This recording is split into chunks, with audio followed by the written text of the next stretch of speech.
ஆமா நாராயணன் ஆதிசேஷனை விடுத்து இருக்க பிணைந்து கை விலங்கு மால் விலங்கு தோல் விலங்கு இட்டு அந்தந்த கிராமத்துக்கு அவங்கவுங்களுக்கு குலதெய்வமா இருக்கணும் அப்படின்றது பூலோகத்துக்கு இந்த உருவம் தேவை என்று அமைச்சிருக்கிறார். ஏன் படுக்க வச்சிருக்காங்க?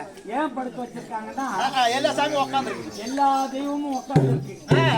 அங்காளம்மன் அண்டத்திற்கு பூமிக்கு அழகியா பச்சை பழங்கள் எல்லாம் புரிஞ்சிருக்காங்க. ஆமா, அப்பேற்பட்ட அம்மன் பார்வைப்படும் இடம் ஒரு யோஜனை என்பது 10 மைல்.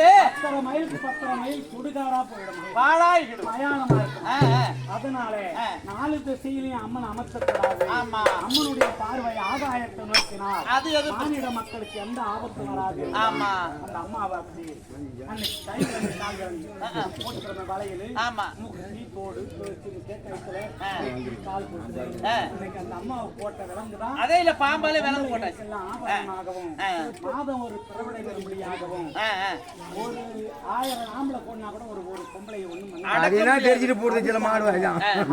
நாராயணன் மாத பிறவிடை வரும்படியாகவும் அம்மனை அமைத்திருக்கிறார்கள். மாட்டுக்கு மூக்கு குத்துற மாதிரி அவங்க கையில உள்ள காணிக்கையை போட்டு சுத்தி கும்பிடலாம்.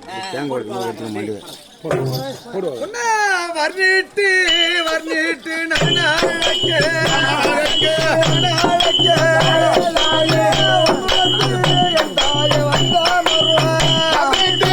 என்னம்மா நாளைக்கு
தழைத்தது போல்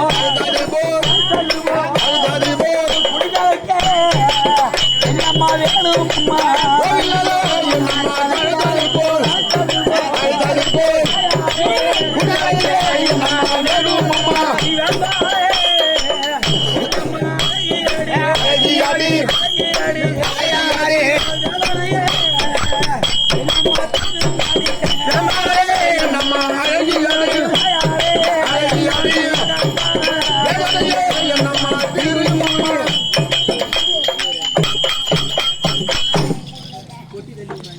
Hey,